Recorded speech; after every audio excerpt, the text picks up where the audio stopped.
please welcome the director, Ari Folman, on stage.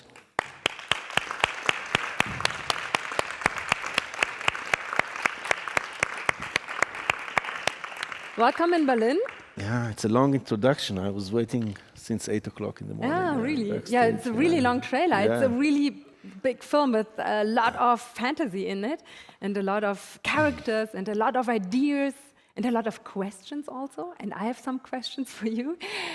Let's do them. We know you from Waltz with Bashir. How Yes. did this story come to you? Why Stanislav Lem? Why the Futurological Congress? Well, after Waltz with Bashir, I felt that I want to run away a little bit from myself and from war zone and dealing with tough issues. And I thought that the perfect escape would be to go to the sci-fi genre, which is my favorite one. And Stanislav Lem is my favorite sci-fi writer ever.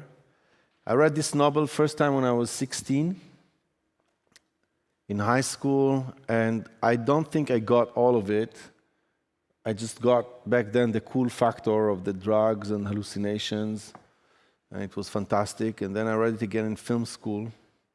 And in film school, I discovered more layers of the novel, much more deep. And after Bashir, I was looking for a new project. I thought it's a perfect one to explore. So I went for it. So why do you like sci-fi? What's great about this kind of escape? It's an escape.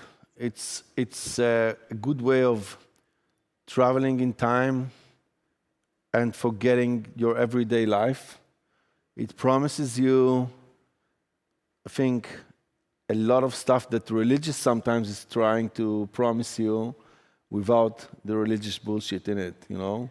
Like eternal lifetime, and just the idea of traveling and being temporarily here and always on the way to another, to exploring another place, another universe, another life. And I mean, it's the perfect escape. In the film itself, there's live action and animation. Yeah. Like after 40 minutes, the animation part starts, or an hour. Yeah. So the film is about an actress who has sold her image Yes. to a film studio, and she has been scanned electronically. So is this the future of cinema? No, this is unfortunately, it's the present of cinema. It's a documentary element in the movie. The film talks about Robin Wright, the actress whom we know very well from the movies Forrest Gump and Princess Bride, and now from this wonderful TV series called House of Cards. She plays herself in the movie. She plays the actor Robin Wright, who is receiving a huge offer from Miramount Studios, and the offer is that she will be scanned and sampled into their computers, and they will make with her all the movies that she didn't make in her entire career. And in order to seal the deal, not only that she will get tons of money, obviously, they promise her that in the films that they're gonna recreate or create with her, she's gonna stay forever young, 32 years old, and 34 years old. She will never age again. So this is the deal. And the first part, which is the live action part, is following the temptation and the hunt of the studio after the image of Robin Wright. The second part is where we jump in time 20 years later to what has become of our world.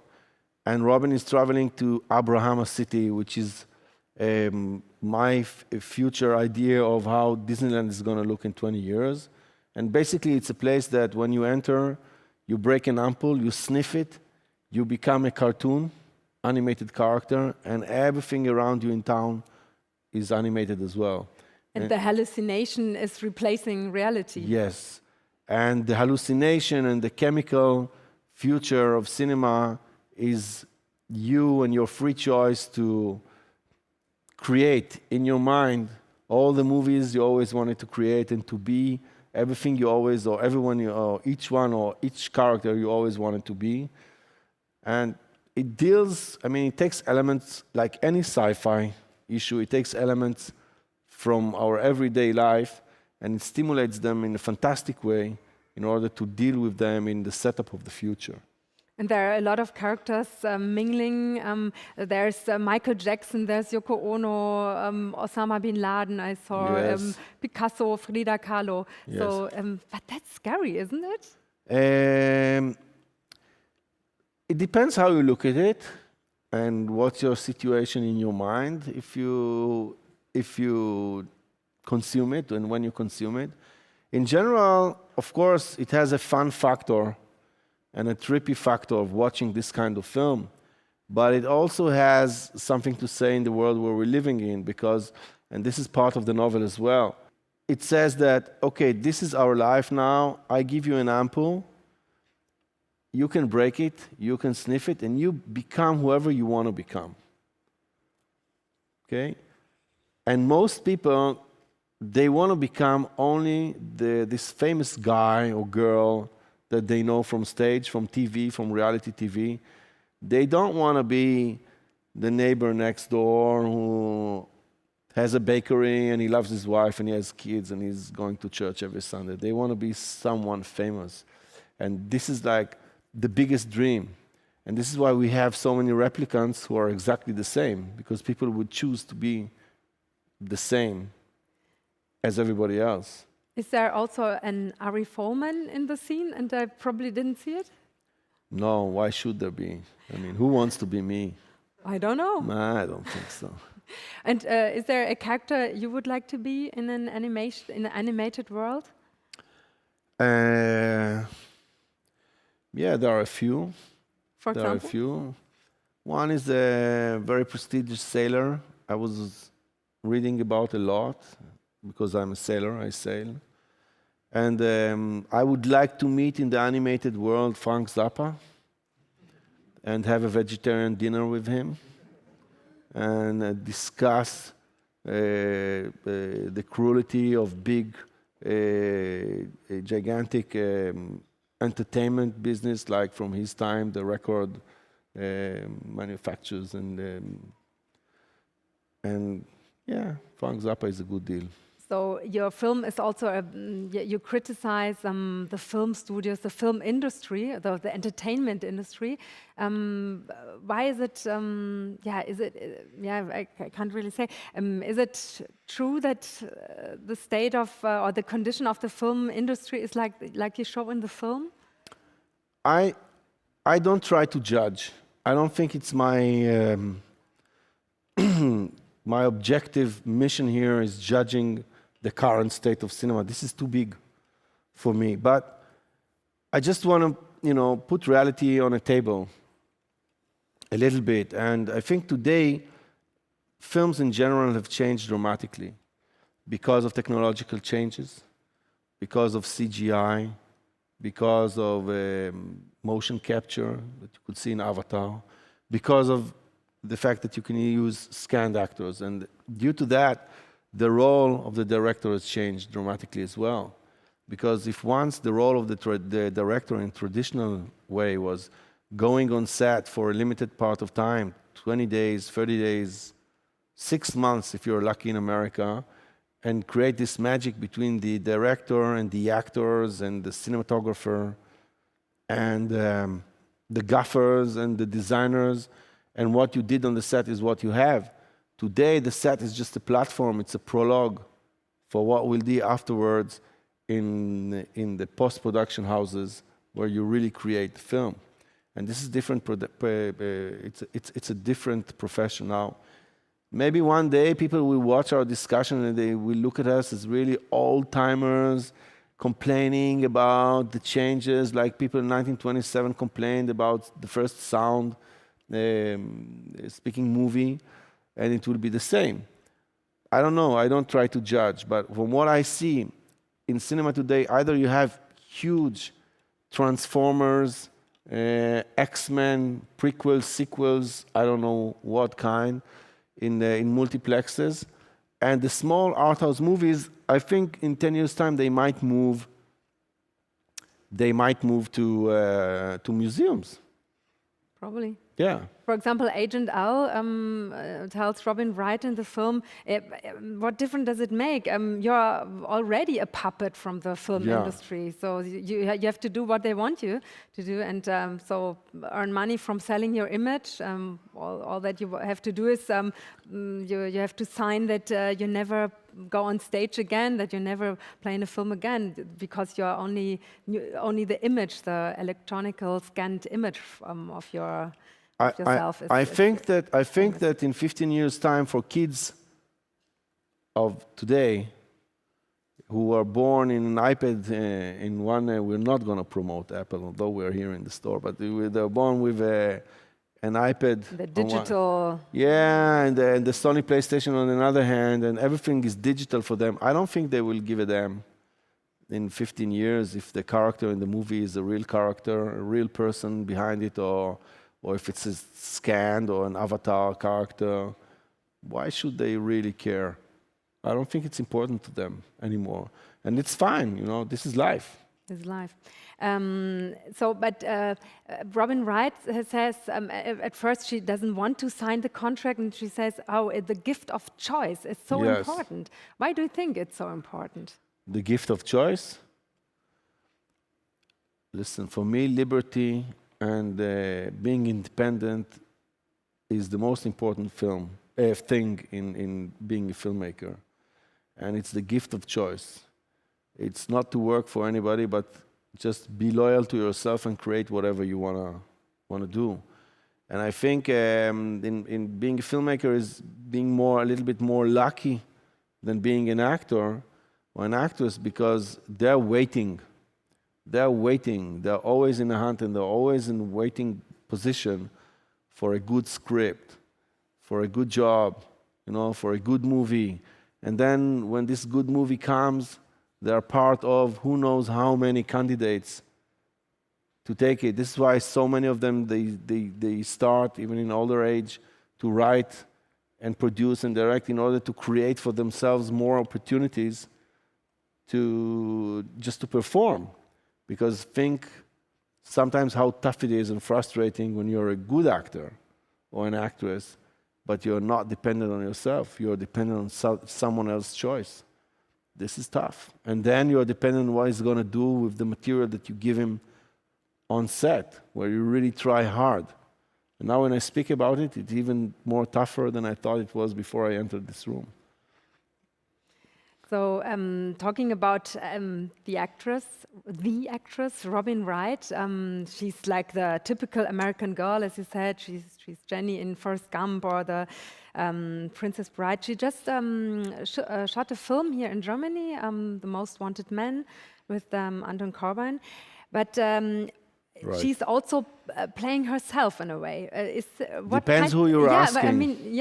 But is there a relationship between her character in the film and herself? Well, I wrote it about her, but when we premiered the film in Cannes 3 months ago, I had a few interviews with her. We were interviewed together, and the way I heard it is that she doesn't think it's her in the movie. She says that she gave me the name Robin Wright, she gave me the titles that she participated in Forrest Gump and Princess Bride. She gave me the fact that she's a single mother to 2 kids. Other than that, she has nothing to do with the character, which I think it's pretty cool. Because if she could do this twist in the mind and to believe that she's going on stage and acting someone else, who just by chance carries some similarities with her in real life, this is a gift that only very talented and clever actors can do. I mean, probably you and I, we couldn't do it. No. I couldn't do it. And Robin Wright, why did you decide to take her? Because I read at first you had Kate Blanchett in mind. Yeah. And then you met Robin Wright, is it? Yeah, I met her by chance in a ceremony in LA. She was sitting just across the table, and I thought she's stunning. And she has something really emotional in her, vulnerable, the way you see her. And I already wrote the opening shot of the movie when we track out from the actress's eyes and we hear her agent telling about her false career, and I could see that shot happening that evening, and I knew immediately that it was like love from first sight. I had to go for it, and I went for it, and this was it. She committed immediately next day, and we went for this never-ending journey of I don't know how many years. And how did she like her avatar character? How did she like the drawing? Well, she's doing many characters in the movie. She's Robin Wright, the actress who plays Robin Wright. She's the avatar character, the animated character of the old Robin Wright. She's Agent Robin, which is the 3D character the studio is making out of her after she sold her image. She's a singer. She sings 2 songs in the movie. She's this girl on the red carpet. I don't know how many characters she's doing in this film. So I think it's very versatile, and of course she's happy with it. But when she enters the animated world, she talks to her son in the real world, and she describes herself. I look like a combination between Cinderella on heroin and an Egyptian queen on a bad hair day. Yes. I like that. I feel like that sometimes. Yes, as you well. do. Yes. So, who created all these animated characters? I mean, it's you see in on the poster all these. Well, I have a characters. unbelievable, talented team working with me in Tel Aviv. So we have the production designer, David Polonsky, who did the live action and the animation as well, and director of animation, Yoni Goodman, and all the replicants, the characters. We had a meeting in the studio, and I told them, in order that you be happy, each one comes up with 2 free characters, and we make the list, and then we make the short list, and just think about who do you want to illustrate more than anyone else.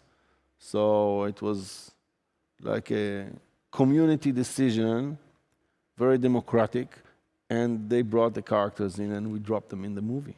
And the director, Yoni Goodman, coordinated all these. Yeah, he was the artwork? director of animation, and basically we did animation in 9 countries, Wow. which is completely insane. You don't want to do it. You don't want to do it. When I started the project, I had really black hair, and it turned out white because of that. And it was tough.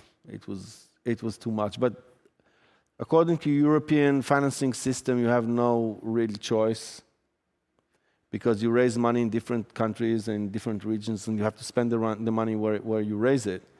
So we had to work eventually in the places where we raised money, and it became like 6 in the beginning, then 9 different places. And the live action film is also shot in Berlin. I saw some scenes here in It's Tempelhof. shot in California, and it's shot in Berlin, in Tempelhof, and in Norden-Westphalia. We have scenes. The other trailer is shot there near Dortmund.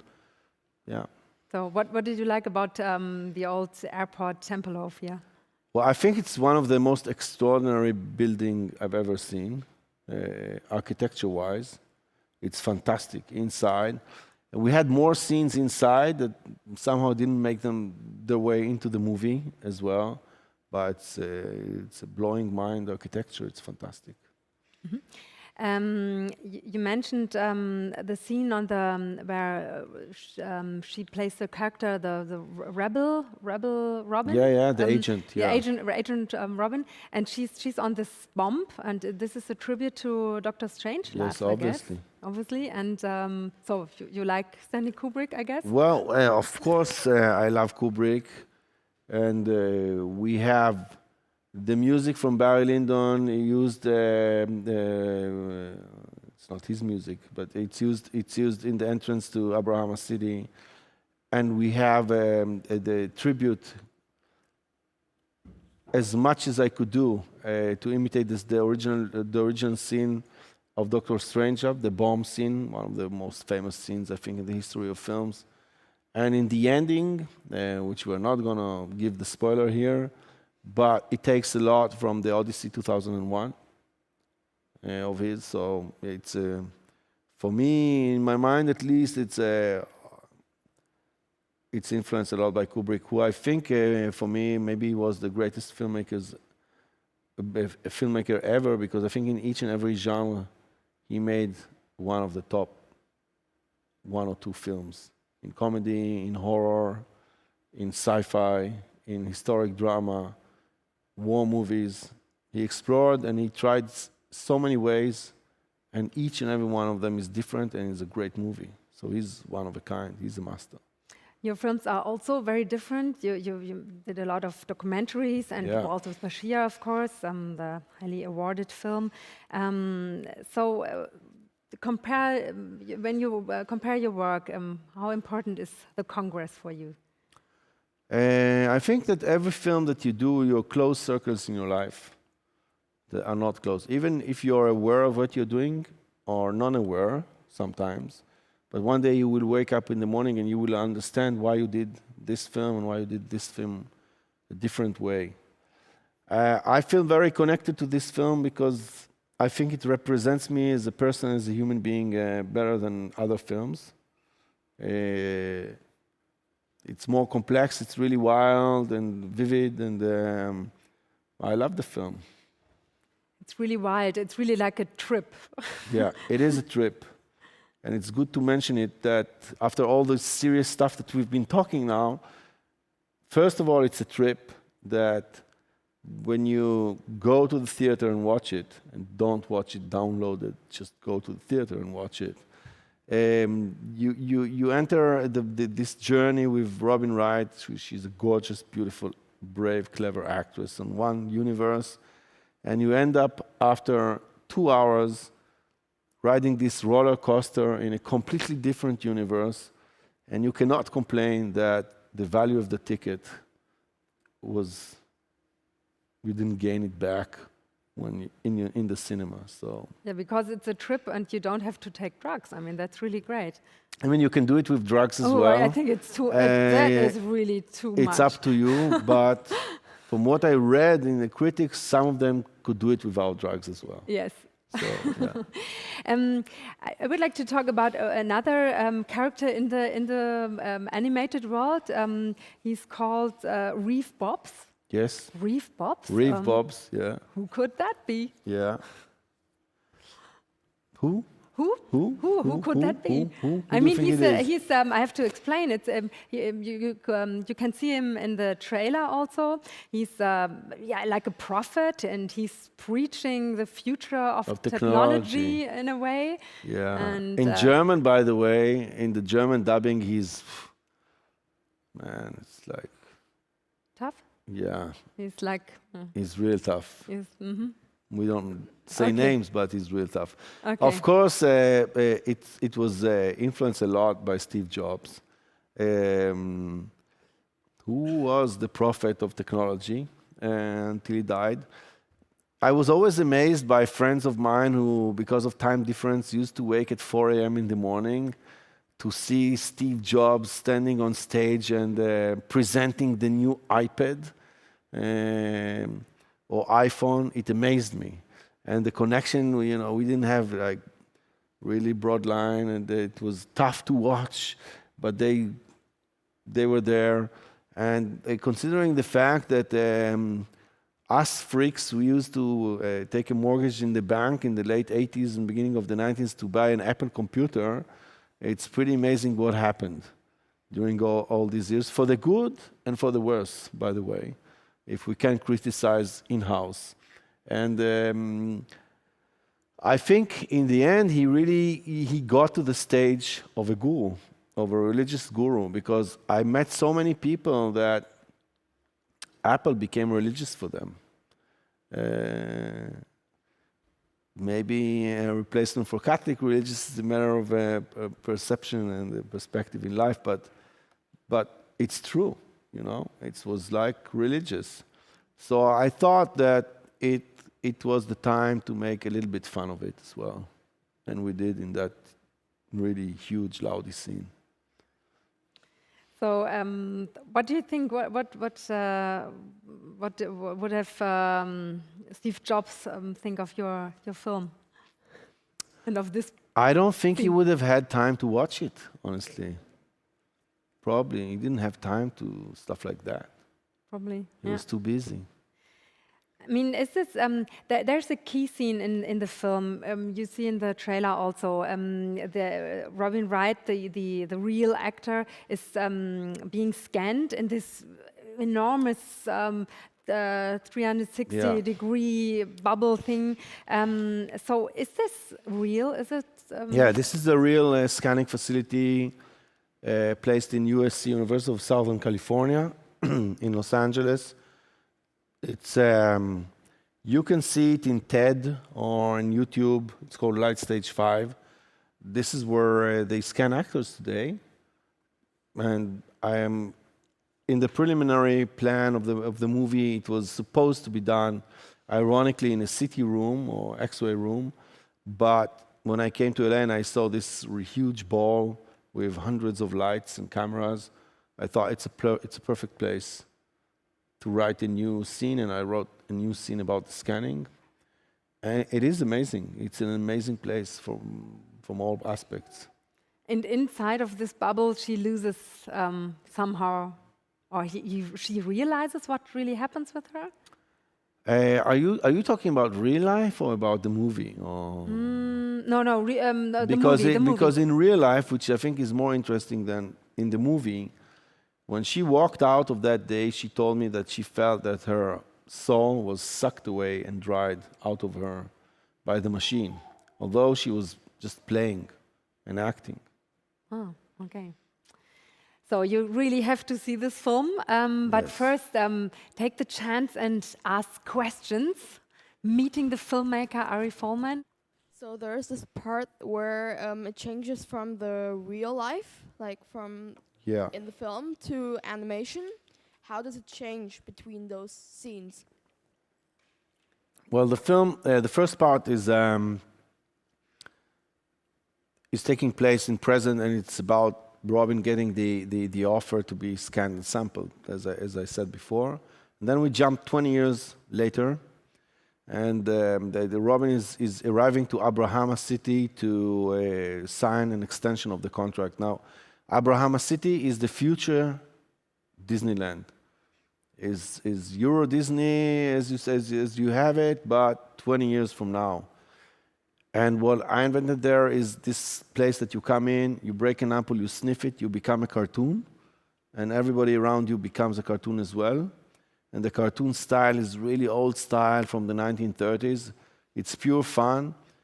And then when you want to leave after a few hours, like in Disney World, you break another ampoule, you sniff it, you become back yourself. But the same day that she arrives, just by chance, there is a revolution going on there, and the company declares that now you're kind of, whoever is there, captured in your animated character. So you can come in, sniff the ampoule, be a cartoon, but you can never go back to be what you used to be, which is kind of frightening.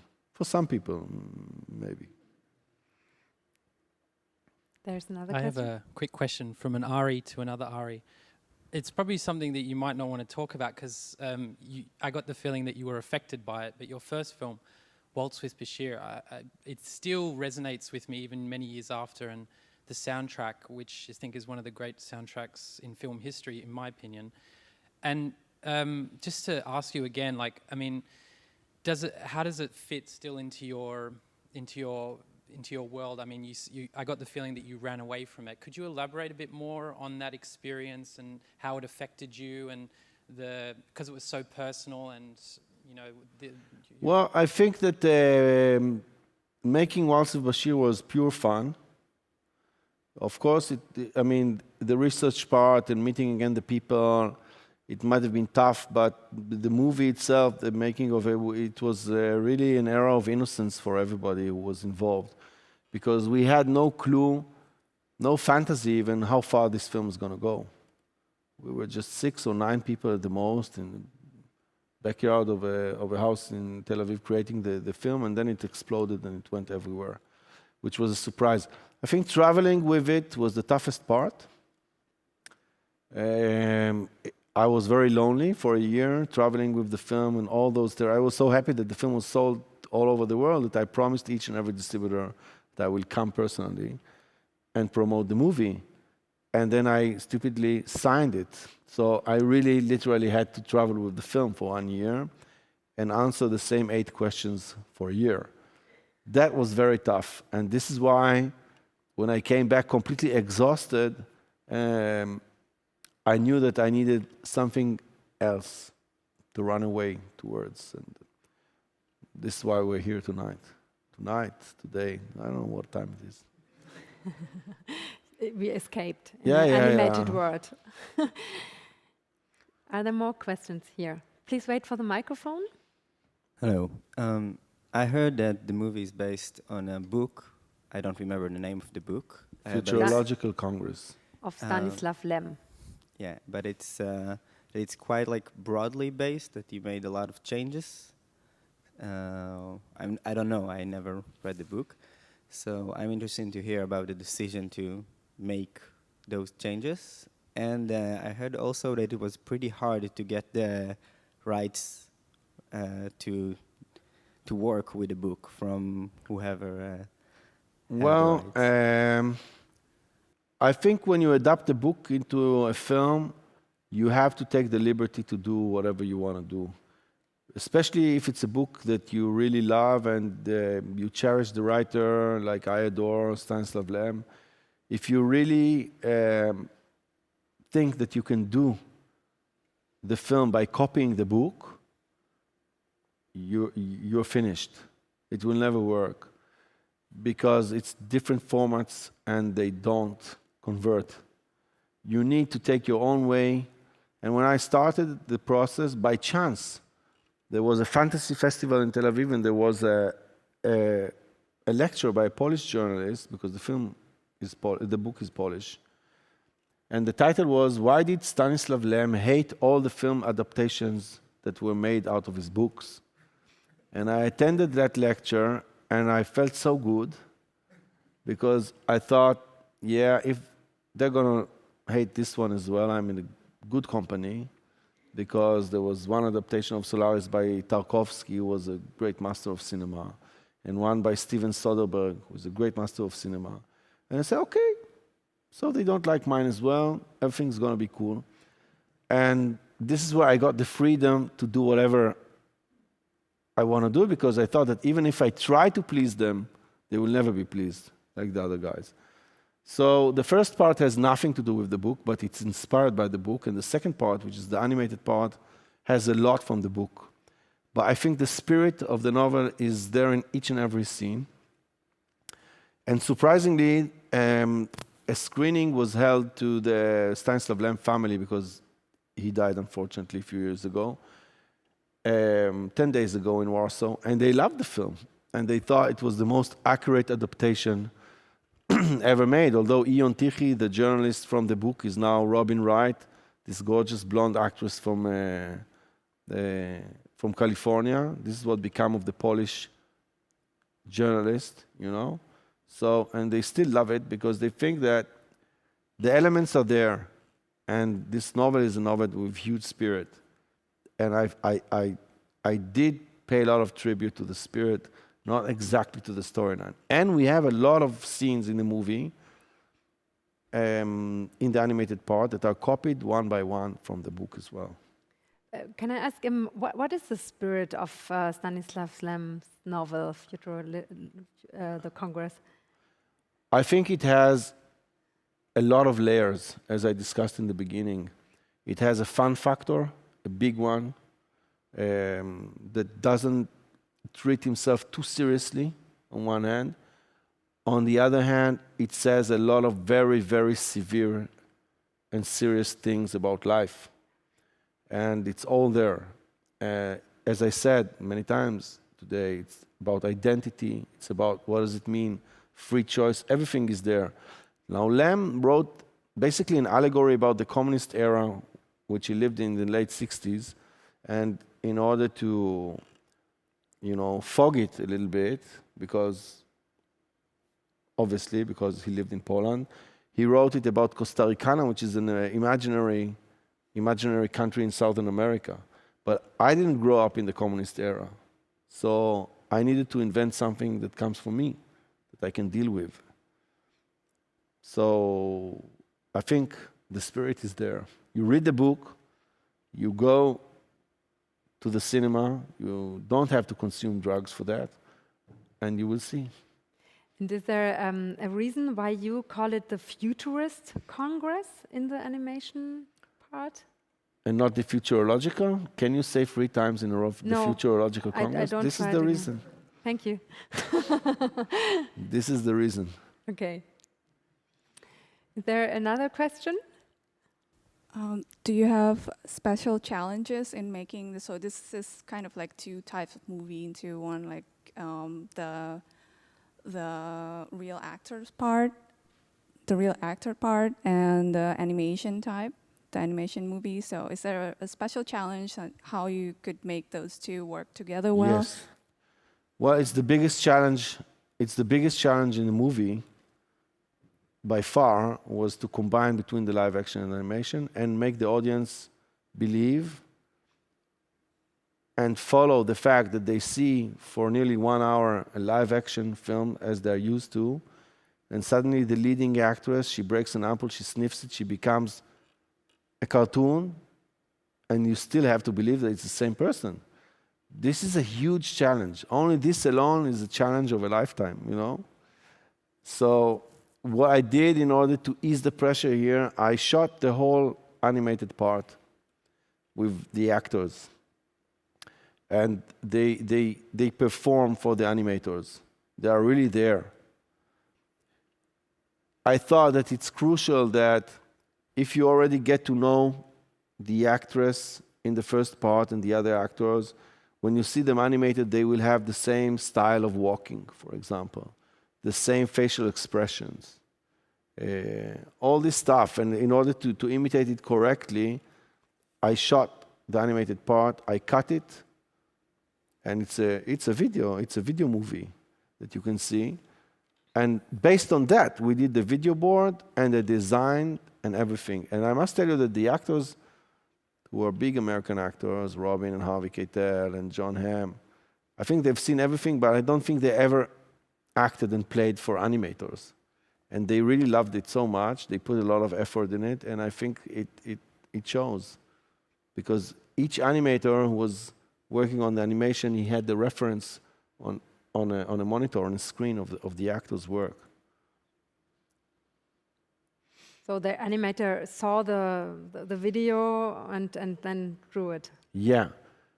They didn't work on the video, which is of course, rotoscopia, and it's insulting to say it to an animator, because sometimes you read, beautiful rotoscopia in the movie, and they want to kill themselves. Not again, you know, we worked so hard. They saw it here, and they worked here. And it's handmade. Handmade. With a pen. Handmade. Or with a... Handmade in 9 different countries, handmade. Wow, handmade in 9 different countries. I mean, yeah, handmade. That's really unique. It is. It could be a subtitle of the movie. Yes. Yeah, good idea. There's another question. Did you only shoot the animated part with the 3 or 4 main actors, or did you really stage big scenes? I stage everything. Everything is staged. Fortunately, you can't see it here, but you know, if there is a robot taking her to the room, we shot a midget on the set, taking her with her suitcases to the room. Everything is shot.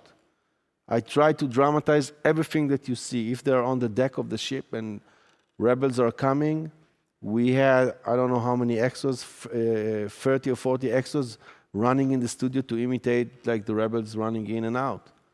Everything is shot. It's really an interesting piece of work to see it, the video. It's funny, it's really weird, because of course there are no costumes, everybody comes dressed from home, but the essence of it is there. How do you work when you are not working with for the animated parts? Do you have storyboards? Do you think of in pictures when you? No, this is why I shoot the movie, because I'm not an animator, and I can't draw. Okay, so I need basics in order to work with my team. So this is why I shoot everything, and then I cut it with my editor, and then I present them a film. In this case, 60 minutes film. And then I go with Yoni, who's the animation director, and we storyboard the whole film that I created. And this is the starting point. And from the storyboards, we go and make the designs and start the line test animation, the basic animation. Okay, great. How did you get all these, because you mentioned them, Harvey Keitel, Robin Wright, Harvey Keitel, Paul Giamatti, John Hamm. How did you convince them? I didn't have to convince them. If you really want to know, they all came for free. No. Yes. No. I mean, free for American actors is minimum scale is $3,200 a day. It's free, basically. It is free, and because this is what they're obliged by the unions to charge. In many aspects, America is a dreamland. In many aspects, although sometimes here in Europe they used to patronize them. But things like that can happen because they do a lot of stuff, these people, and basically they earn enough money, okay, to say the least. And they are really longing for good projects, or at least intriguing ones, or cool factor. You can call it however you want. So I sent it to their agents and they went for it. Right. It's called Scale, and they came. As long as you shoot in LA, you don't have to travel them. But Giamatti came to Cologne as well for the Zeppelin scene, so it can happen. Great. So thank you very much. Thank you. And the film is coming out here in Germany at the 12th of September. Yes, Thank you very much, Ari Folman. Thank you.